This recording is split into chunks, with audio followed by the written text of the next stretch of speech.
Let's go! Ha! Oso Chop, I'm back. Come different on the track, I hit the money dance.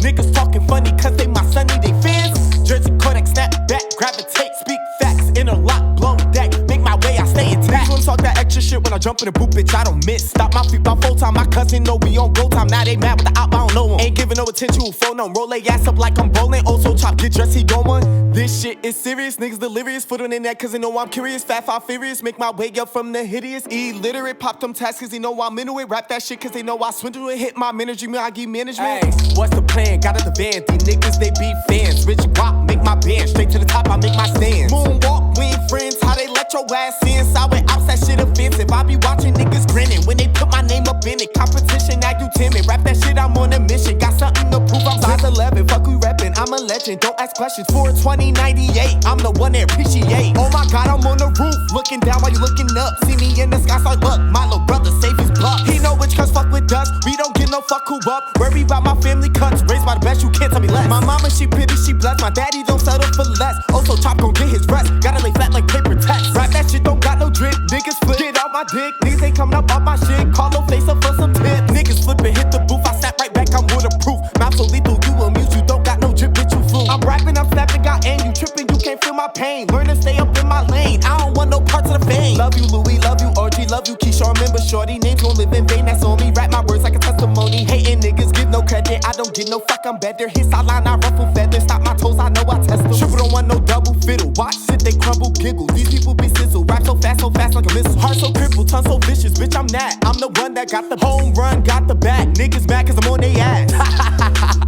Let's go. Miyagi Management 2022.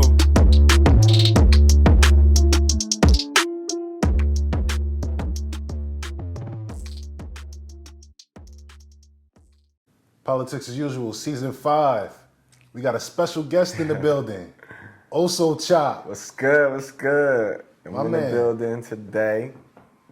Day Yeah. after my birthday and shit. My birthday was yesterday on 420. Here we are, 421. We in here. We getting it done. So, Was you lit? You smoked the fat one?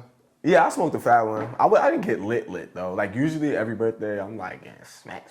Cause you know it's 420. Everybody be getting high as hell. But this birthday I didn't do too much. I see my family with my daughter and that was about it. Okay. Oh, congratulations. You just had a daughter. Yeah, I did. March 29th.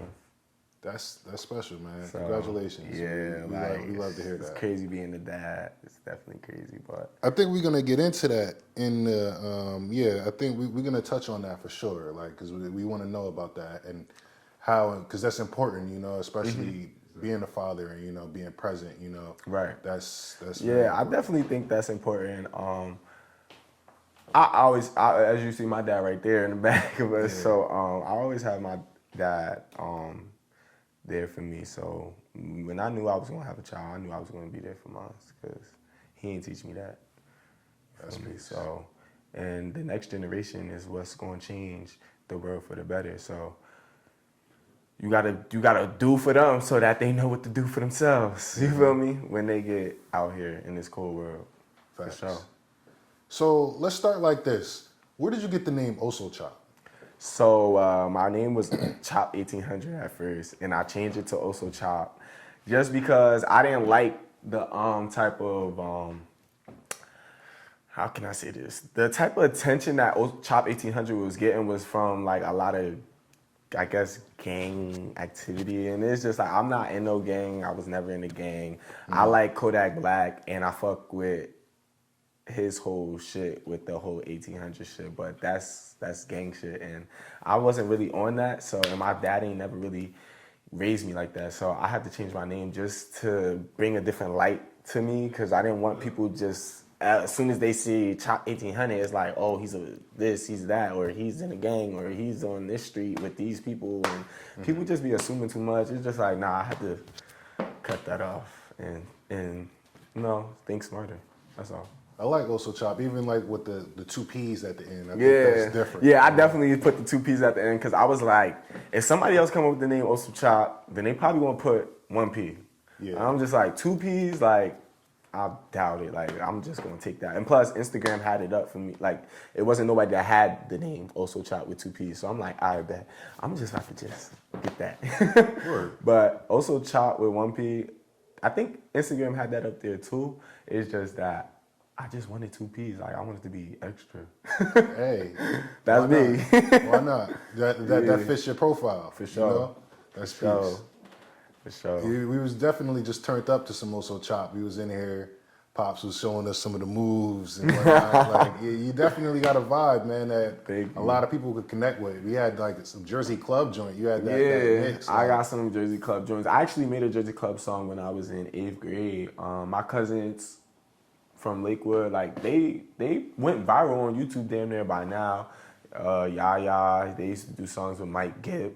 Mike Gibb, he very well known around here, New Brunswick area, this area. You know, big DJ. So I used to do. I have a club song already out, like that was been out since 2012, and I made it when I was in 8th grade, and that shit's still hitting on iTunes right now. Okay. And I just got it on iTunes. Okay. What is that? What track is that? It's called. I call it S to the A to the G to the E. Cause my real name, my actual name is Sage. Okay. So at the time when I was in 8th grade, when I made the song, I said S. If you hear the track, it's like S to the A to the G to the E. Sage on the play, you know where I be. Mad eyes on me when I come through the block. Niggas so mad cause my swag is to the top. Guess I'm young, wild and free. All these girls trying to get with me. Don't be mad cause your boy got swag. Money in the thing, just throw it in a bag. And then from there. What happened was my cousin was like, you better come up with something like S to the A to the G to the E. And then once she said that, I took that, I ran with that shit. I was like, S to the A to, I put a whole, 8 bars, 16 bars, whatever the DJ told me to do. Okay. And from there, he turned it into a club mix and everybody loved it in my whole town. That's because they already like club music anyway. And that's a good segue. I'm from Lakewood, next by the way. question. Yeah, where are you from? I'm from Lakewood, New Jersey. That's where I was raised most of my life. After Lakewood, Bloomfield, and then I moved to Cedarville. But for most of my time living on this earth, I stayed in Lakewood. Okay, how would you say that shaped you though as an artist? It shaped me in a lot of ways because you gotta be tough.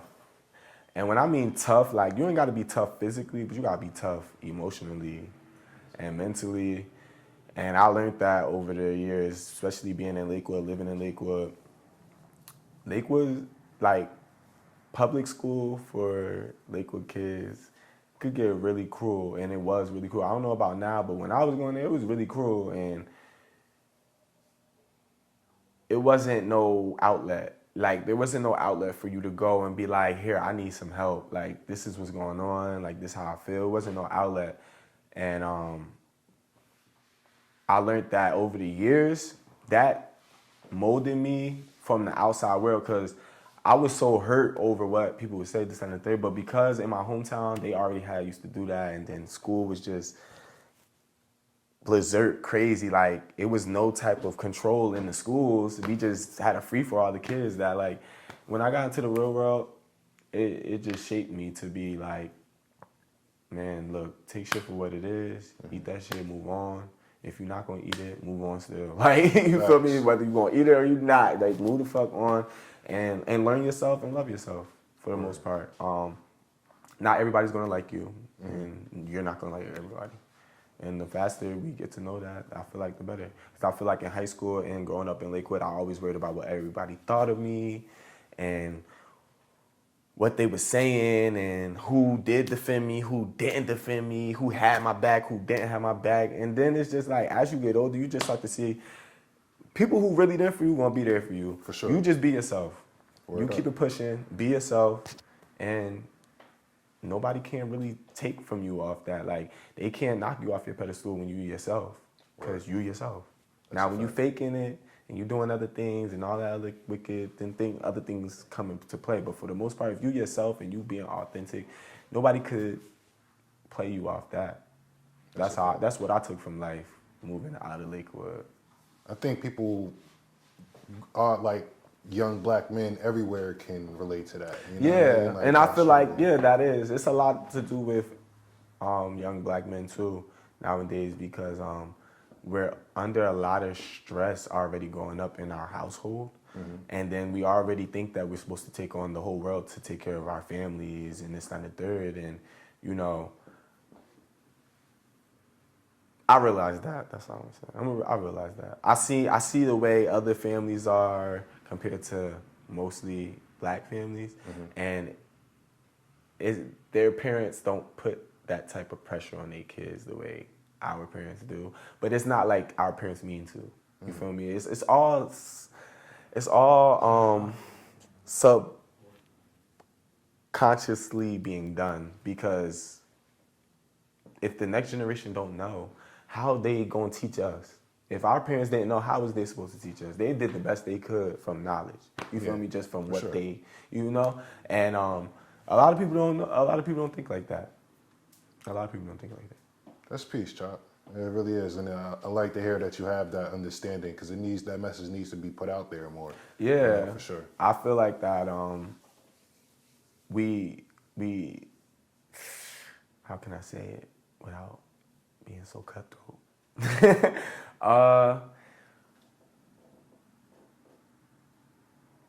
We automatically think that when we're growing up in our household that we have to take on the responsibilities of our little brothers, our little sisters, and to make sure they're good. And I'm not saying like that's not okay. Like I feel like that's okay, like to make sure your siblings is fine, but that shouldn't be something you gotta go to bed at night worried about. You feel me? That shouldn't be something, like having food in the fridge shouldn't be something you gotta go to bed sad about or mad about. And that's a lot of us have went through some struggles, you know, shit. And we got to get jobs at 16. You know what I mean? Shit like kid, that, you know? and work your ass off, work your way up half the time. I mean, I had 2 more years of being a kid left. You know, like, but I feel you on that struggle, like, and that's real. And it's real, and it's sad. It's sad, but in a way, it shapes us. It shapes some people, and it really breaks some people. For sure. I think it broke me in a lot of ways and it shaped me in a lot of ways. I ain't gonna lie, I ain't gonna front. Like, it broke me in a lot of ways and it shaped me in a lot of ways. I'm still here though, and I'm strong. I know what it took and what it didn't take though, and I know how to put boundaries now on certain things and how I want to move. And you know, this is what I can do. This is what I can't. I don't want to put too much on myself if I can't pull through for that person. Like I learned a lot from that. Peace. And I feel like a lot of kids learn a lot from that too. Like if you know, a lot of artists from Lakewood, you know, they got the same struggle, even worse. You know, I'm gonna say most of the Lakewood artists, they had it worse than me. Like my mom was there. My mom worked. My mom was in the house when we needed her too. A lot of them didn't have no mom that was there, that was working. They was on drugs, you know. It was on. Yeah. It was a war out there for them, like for real. Mine wasn't. I'm not gonna say mine was like that. I'm not gonna front and act like I came from the worst of the worst. Like nah, like my mom. She wasn't rich, but she worked to make sure we had anything we wanted. Yeah, at the end of the day, it comes down to the individual, you know, because you could have both parents in your life that is really supportive of you, but you want to be in a gang or you want to do different things. It's all about the individual. Exactly. You know? And it's parallels, and it's what you get distracted by and what you don't get distracted by, you know? Exactly. Distraction is number one key to everything. If you don't know consistency and you can't stay consistent, a distraction is going to get you anytime. That's a fact. You have to know I have to stay consistent on whatever job I'm going towards, right? You know? Or it's just that it's going to be another distraction and you're going to be back over there some fucking ways. You gotta, it's all about balance. I'm going to say that. Balance.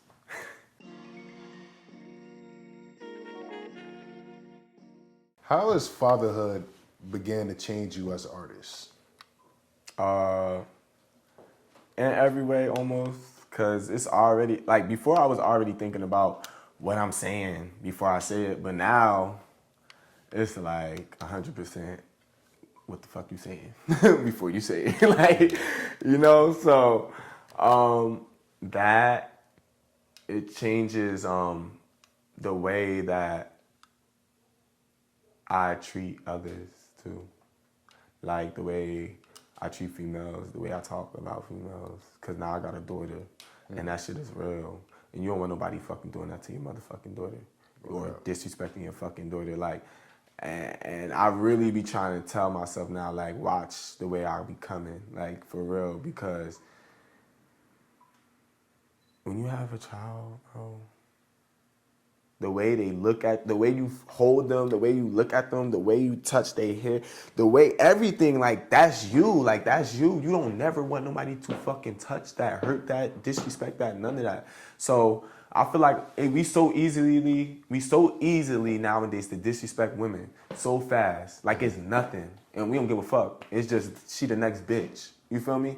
And not for nothing, being with my baby, I ain't gonna lie, being with my baby mom at one point.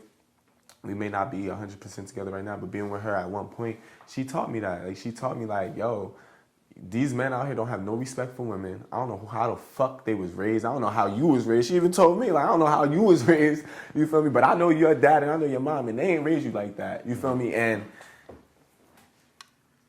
watch how you speaking on women. Watch how you speaking on the next person, period. We all got feelings. We all is human. Nobody is perfect out this bitch.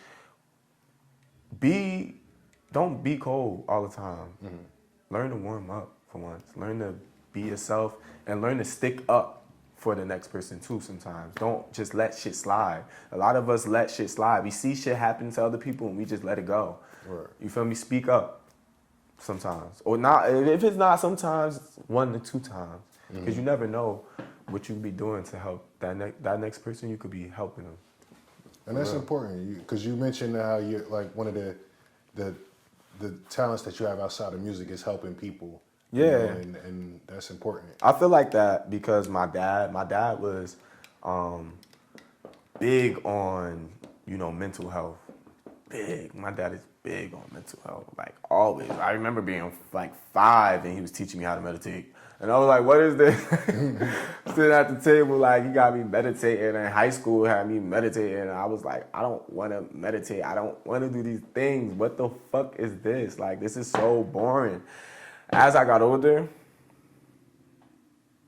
even now, I know, like, if my dad died tomorrow, nobody could take this out from me. This right here, this mental right here, this is strong. That man, my mom, it looks could be deceiving. It may look like that on the outside, and the inside you can't take the mental is very strong. And when you learn meditation and the patience, why it's good, and the patience it takes to do it, and the feeling you get when shit really hits the fan, and you take that meditation and really say, look, it's time for me to give myself love. Like, meditation is a form of self-love. Like, you're loving yourself. You're giving yourself time out the day to say, look, I love me. I'm going to think about all the good things right now. Let's pray on the great things, and we focus about the bad shit later. Right now is for me to get my mental right, and so when I walk out this door, all I see is positivity, no negativity. And if I do see something that's negative, I'm walking the other way. I ain't walking towards it. You feel me? Mm-hmm. So, yeah. So, I mean, well, you kind of touched on it just now, but I guess it's a segue into just like really. Right. I guess you can tell people exactly what it is that you do to maintain your mental health on the daily.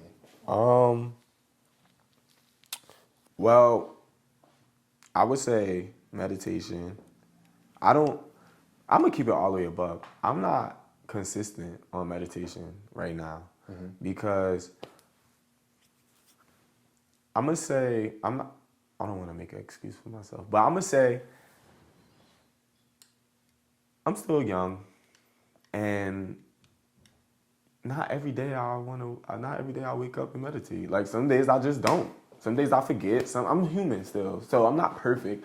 But for the most part, those are things that I know I could do when I can't keep my mind sane, or when I feel like my emotion is running too high and I can't control myself, I know those are things I can run to. You know, a lot of people don't know that. A lot of people don't know they can run to themselves and cry to themselves or whatever to themselves. Not saying you can't cry to somebody, not saying that you don't need somebody to be there, but just saying that you got to run to something. You got to have some type of spiritual bound to run to. And, you know, a lot of people might say Buddhism is not spiritual, whatever it's about, you know, but to me, Buddhism is not Buddhism is not a religion, it's a practice.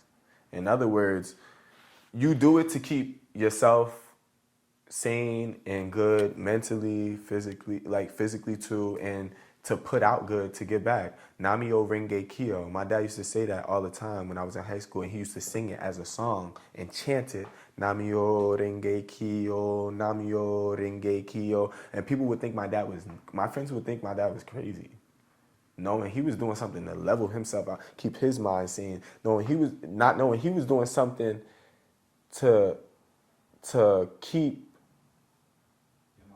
his eye on the prize and to put out good. Namio Renge Kyo means I'm putting out good, I'm getting back good, and I want back good. You feel me? So a lot of people think, oh, like, yeah, that's a Buddhism religion. Like, nah, it's not a religion. It's a practice. It's something just to keep your mental health, your mental okay. It's something to let you know, okay, even though this ain't working out, I prayed, I meditated this morning, and I showed myself some type of self-love, even though I'm mad at myself for what I did yesterday. Okay, so you practice Buddhism? Yeah, I can say I practice it. Okay. I can say I practice Buddhism. I'm not gonna say I do all the chanting and stuff all the time, but meditation is definitely one part out of Buddhism that I will do and I know. And I know the whole practice, but for the most part, meditation is my favorite part. That's peace. The breathing in and out for a good minute without nothing around, no music, no noise, the tapping right here, all these lines right here that release stress, tapping and breathing, grabbing, like, yeah, my dad definitely taught me a lot on that. So those are definitely, of course, things I would use to help me with my mental health and staying sane, especially with this artist shit, because I feel like I get so impatient really fast with, I get impatient with a lot of shit with this music shit because I want to do everything so fast and I have so many ideas for my music videos and so many ideas. And I just feel like I can't never get it out enough, fast enough. And it drives me insane. Like, it drives me insane. So that helps me. No, I feel you. As a creative, it's a lot of, you got a lot of ideas. You want to get everything out and get everything done. And it's really hard to do, you know? You got to pace yourself and still take time off, you know? Like, I find myself nowadays when I'm the busiest, making sure that I take days off, you know? Like, where I'm just like, yo, phone off, computer shut down. Like, I got to, like, preserve myself, you know what I mean? That way you could continue to do that, you know what I mean? So that's definitely a different answer to this mental health. Because I ask a lot of guys this question, you know what I mean, to see what different people do. Hopefully somebody that taps into the platform, anybody that's struggling with mental health will see something like these answers and then save their life, you know? You know, that's what we're all about. You know, it's serious. It's serious. And us African American black men, the mental health is like the number one. That's something we should all be teaching these young black men out here. Because the minute they get a key to that, we gonna go the fuck up. And they know it. Like, them motherfuckers, them outsiders, they know it. They know it. They've been through it. Once you conquer yourself, you're able to conquer the world. Exactly. That's a fact. For sure. Oso Chop, man, we really appreciate you for coming into the platform. Before we get out of here, though, can you plug us into your social medias and your streaming sites? Like, where can we catch you? So definitely catch me on Instagram at OSOCHOPP, Oso Chop. Twitter is OSOCHOPP_. And YouTube, Oso Chop. Apple Music, Oso Chop, Spotify, Oso Chop, all the same name. Shout out to my team. Produced by Lil Face, Miyagi Management. Who else? Yeah, shout out Karan. Yeah, shout out to my big cuz Karan. Shout out to everybody on them. Oh, Glenn. Shout out to the Glenn Report in New York City. She a publicist that helped me out tremendously. You know. Y'all tapped in with her on IG. She's doing. Oh yeah. She cool people. It's like she good. She good. She trying to push me, like, for real. Everybody trying to push me, but shout out to my team for sure. Fuck with y'all. The long week. Oso Chop. Gang gang.